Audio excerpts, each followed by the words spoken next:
Today on Worldview, the world feels the heat of shifting power. President Donald Trump has hit India with a steep 50% tariff weeks after punishing the country over its deal with Russia. India, once America's close and Indo-Pacific partner, now finds itself on the front line of a new trade war. Meanwhile, chaos brews in Washington as a Federal Reserve governor is suing to keep a job, and Trump's push to freeze foreign aid has reached the Supreme Court. And also, in a bold move on foreign policy, Trump is asking the Supreme Court to help him block billions in U.S. aid, freezing lifelines to international partners and cutting the core of U.S. aid. From trade wars to legal battles and diplomacy in retreat, this is Worldview, your window into headlines shaping our planet. When we return, we take you round the world from Delhi to DC, from diplomacy to drama. Don't go nowhere. I am Emedion J.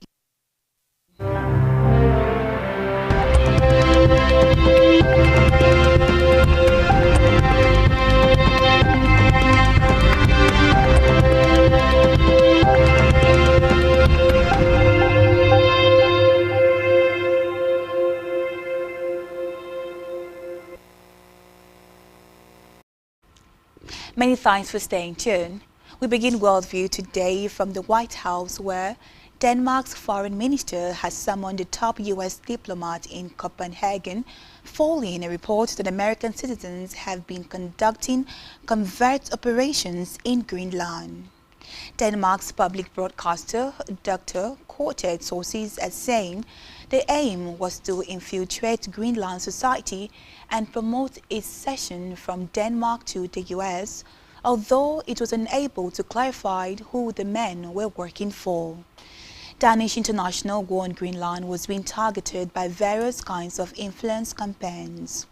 Foreign Minister Lars Løkke Rasmussen said any attempt to interfere in the internal affairs of the Kingdom of Denmark will be, of course, unacceptable, and U.S. chargé d'affaires had been summoned in that light.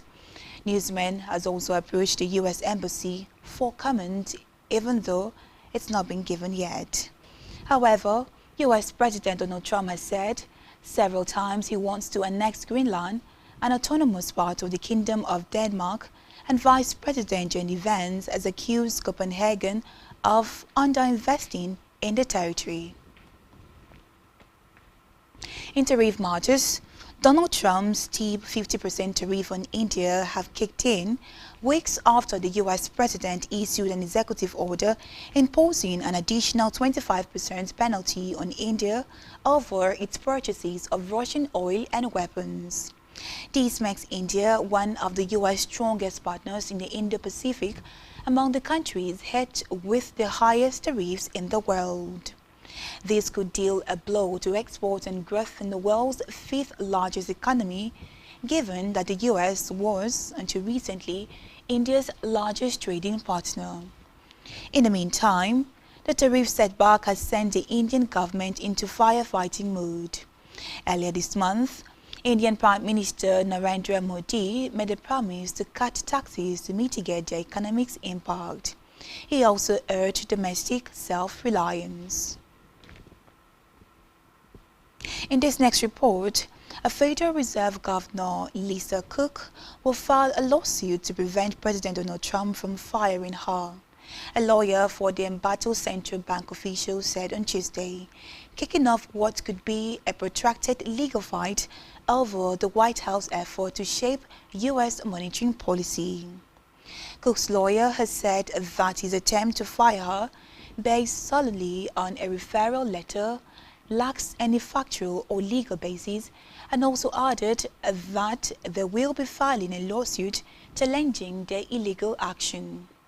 The statement was issued a day after Trump said he would fire Cook, the first black woman to serve on the central bank's governing body, for alleged deceitful and potential criminal. Trump's attempt to remove her unprecedented in the 111-year history of the normally independent U.S. Federal Reserve Board, is consistent with his style of breaking norms and prompting opponents to challenge him in court. Still in the White House, President Donald Trump's administration has asked the U.S. Supreme Court to intervene in its effort to withhold billions of dollars from foreign aid organizations and lift an injunction that it is forcing it to keep making payments. The U.S. Department of Justice, in an emergency filing with the 6-3 conservative majority court, noted that a 2-1 panel of the U.S. Court of Appeals from the District of Columbia Circuit earlier this month ruled the injunction should be overturned. Despite that ruling, the injunction issued by the Washington-based U.S. District Judge Amir Ali remains in effect after the full Federal Appeal Court last week declined to put it on hold. Ali rejected a similar request on Monday. Trump imposed a 90-day pause on all foreign aid on January 20, the day that he was inaugurated for a second term in the White House.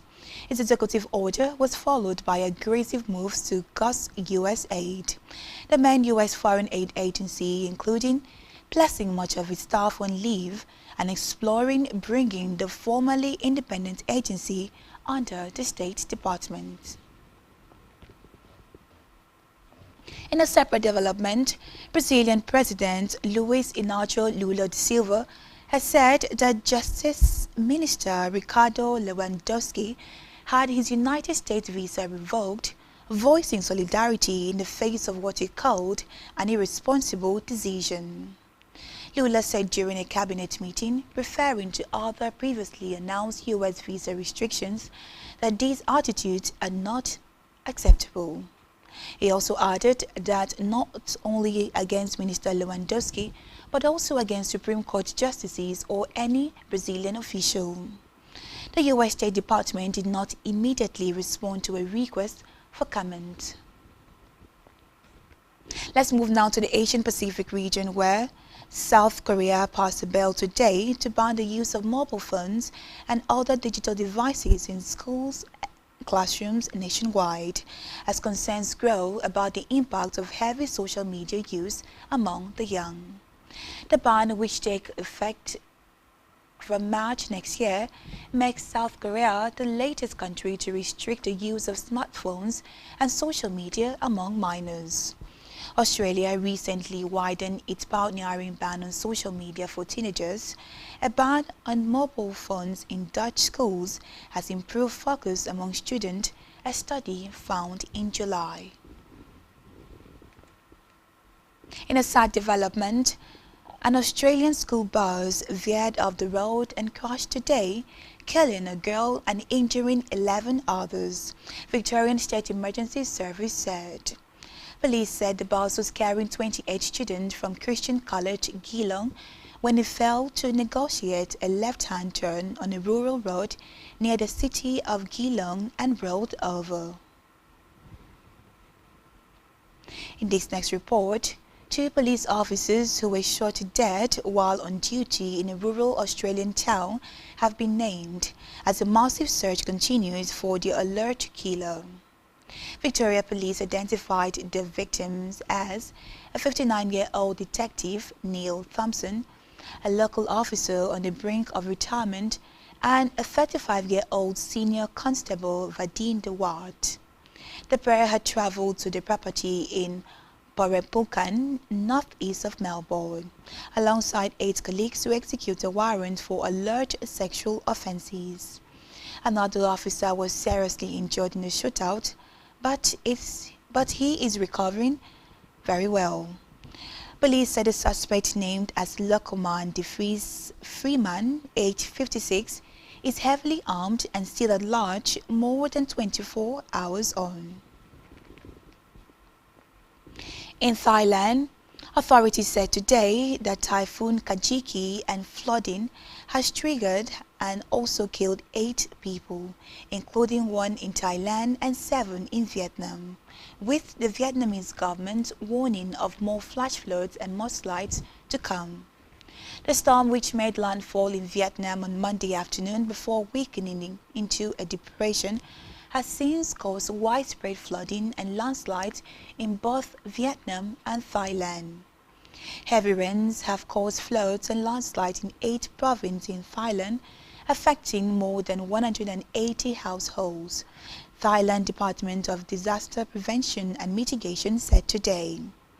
In Vietnam, Kajiki and its associated flooding have damaged and impacted more than 10,000 homes and offices, as well as more than 86 hectares of rice and cash crops, the Vietnam government said today in a statement. Still in Thailand, Thailand will give legal employment rights to thousands of Myanmar refugees now living in camps along the border between the two countries. The government also added today that the move was made in order to win the praise of the United Nations Refugee Agency. The government said that the policy change will grant the right to legal work in Thailand to around 80,000 refugees, many of whom have been living in camps for more than 40 years. Among the eligible Myanmar refugees living in 9 temporary shelters along the Thai-Myanmar border since 1984, 42,601 are of working age. This decision could also help solve a potential migrant labor shortage in Thailand following an armed border conflict with Cambodia, which led to an exodus of Cambodian workers. Still in the Asian Pacific region, a Buddhist monk who set up a hospice in Thailand for people with HIV and AIDS have been arrested for alleged embezzlement of donations to the care home. Longpel Alangkut, age 65, was arrested at his temple in the central province of Lopburi. He has, however, denied wrongdoing. Alangkut is the abbot or head of Wat Pharanappu Temple, where he established a HIV and AIDS hospice in 1992 and raised his profile as a humanitarian. The hospice will also take effect and also number a group of people with other illnesses and provide education for its patients' children. Police also arrested Seka Sapsop Sakul, an influencer who had helped to raise funds for the temple. After the break, we'll turn the spotlight now to the Ukraine and Russia war scene. Do stay joined to us for these and many more right after the breather.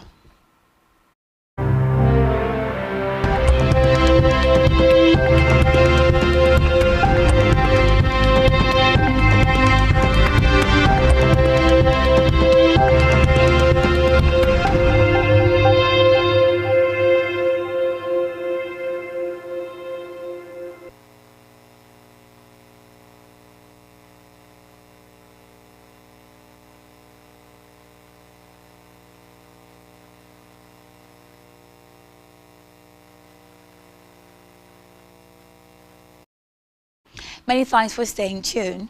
We turn the spotlight to the Ukraine and Russia war scene, where Russia launched a massive drone attack on energy and gas transport infrastructure across 6 Ukrainian regions overnight, leaving more than 100,000 people without power, Ukrainian officials said today.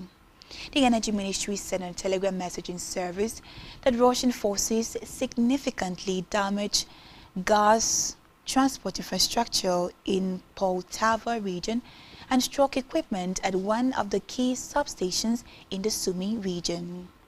Vladimir Zelensky said that the attacks left more than 100,000 people without power in Poltava, Sumy and Chernihiv regions. In this next report, Russia takes a negative view of European proposals on security guarantees for Ukraine and will not accept any presence of NATO troops on its neighbor's territory, the Kremlin said today. The Kremlin spokesman, Dmitry Peskov, praised U.S. President Donald Trump's effort to end the war in Ukraine as very important, but however said that Moscow hoped the war would end as soon as possible. Meanwhile, as part of a potential peace settlement, Ukrainian and European allies are working to put together a set of guarantees for Ukraine that will protect it from a possible future attacks. Also, US President Donald Trump has said that he is prepared to impose economic sanctions against Russia if its President Vladimir Putin fails to agree to a ceasefire in the war in Ukraine. Trump told reporters who asked if Putin could face consequences that it was very serious what he has in mind, and also he has to do it and he will do it immediately, but he has to examine the war so far. The president has withheld long-threatened sanctions against Putin in his latest push to end the more than 3-year-long war that has so far defied his efforts at mediation. Also, U.S. Special Envoy Steve Witkoff has said that he will meet with representatives from Ukraine in New York this week, while saying that Washington continues to talk with Russia as the United States seeks an end to Moscow's war in Ukraine. President Donald Trump held a summit with Putin in Atlanta in August 15 and a meeting with Ukrainian President Vladimir Zelensky as well as NATO and European leaders at the White House on August 18th. In the meantime, debris from a destroyed Ukrainian drone sparked a fire on the roof of an apartment building in the southern Russian city of Rostov-on-Don, forcing the evacuation of 15 residents, acting Rostov Regional Governor Yuri Sluyuser said today, adding that no one was injured and the fire was contained. Russia's air defense unit destroyed 26 Ukrainian drones overnight, including 15 over the Rostov region, the Russian ministry said on a Telegram messaging app. The ministry also published data on the number of drones Russia destroyed, not how many Ukraine launched. Still on the Russia and Ukraine war scene, Ukrainian forces have acknowledged that Russia's military has crossed into the eastern industrial region of Dnipropetrovsk and is trying to establish a foothold. Viktor Tariff of the Tariff Operational Strategy Group of troops told newsmen that this is the first attack of such a large scale in Dnipropetrovsk region, although he made clear the advance had been stopped. Russia has claimed throughout the summer that it has entered the area as its forces try to push deeper into Ukrainian territory from the Donetsk region. Any Russian advance into Dnipropetrovsk would be a blow to Ukrainian morale, as a US-led diplomatic bid to bring the war to an end appears to be flagging despite President Donald Trump's meeting Russia's President Vladimir Putin in Atlanta. The Ukrainian Deep State Mapping Project assessed on Tuesday that Russia had now occupied 2 villages just inside the region, Zaporizhzhia and Novy-Rihoriva. Also, the UN has said there need to be justice following Israel's double strike on a Gaza hospital, which killed at least 20 people, as an initial Israeli military probe said the strike had targeted a camera positioned by Hamas. Condemnation of the attack, whose victims included 5 journalists and 4 health workers, have been mounting, with UK Prime Minister Keir Starmer describing it as completely indefensible. Later on Tuesday, the Israeli Defense Forces released its initial inquiry, which identified several gaps for further investigation. It came as Israel launched a day of nationwide protests, calling on their government to accept a deal to release the hostages. Also, Italian Prime Minister Giorgia Meloni said in a speech today that her government condemned the unjustifiable killing of journalists in Gaza. Let us take a look at what really happened in Gaza last week and also the cause of the double strike in Gaza. The World Health Organization and the Hamas-run Health Ministry have confirmed that a double Israeli strike on a hospital in Gaza killed 20 people, including journalists and health workers. At least one person was killed in an initial strike and others in a second attack minutes later. The 5 journalists worked for international media outlets including the Associated Press, Reuters, Al Jazeera and the Middle East Eye. Later on Monday, Israeli Prime Minister Benjamin Netanyahu called the incidents a tragic mishap, which Israel deeply regrets. He also said the military authorities were conducting a thorough investigation. To how the attack unfolded, medical staff at Nasser said the first strike hit at around 10 a.m. local time. There was mass panic chaos, said the British medical professional working at the hospital who was treating patients in the intensive care unit at the time. Approximately 10 minutes later, there was another blast in the same spot, the medical professional said, adding that medical staff had been planning their escape from the building when the second strike hit. According to the World Health Organization, the hospital's emergency department, inpatient ward and surgical unit was hit. Its head, Dr. Tedros Ghebreyesus, said the emergency staircase was also damaged.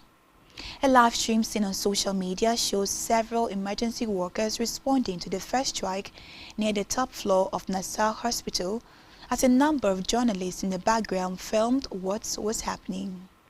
Also, a strike then directly hit emergency workers and reporters, sending smoke and rubble in the air. At least one body is visible in the aftermath. A separate video filmed from the same staircase shows the aftermath of the strike's body can be seen on the staircase as medics respond to the attack. Another clip filmed in the front of the main entrance of Nasser Hospital shows a medical worker holding up bloody cloth to the camera before an explosion sends people running for cover. The British medical professional described seeing trails of blood all over the floor, an absolute scene of chaos, disbelief and fear. And that's all we have for you on Worldview today. Do ensure to follow us on social media, subscribe to our YouTube channel, all of which you can find on our website at spectrumtvlive.ng. You've been watching Worldview on Spectrum TV. I am Emma John James. Do have a lovely day. Bye for now.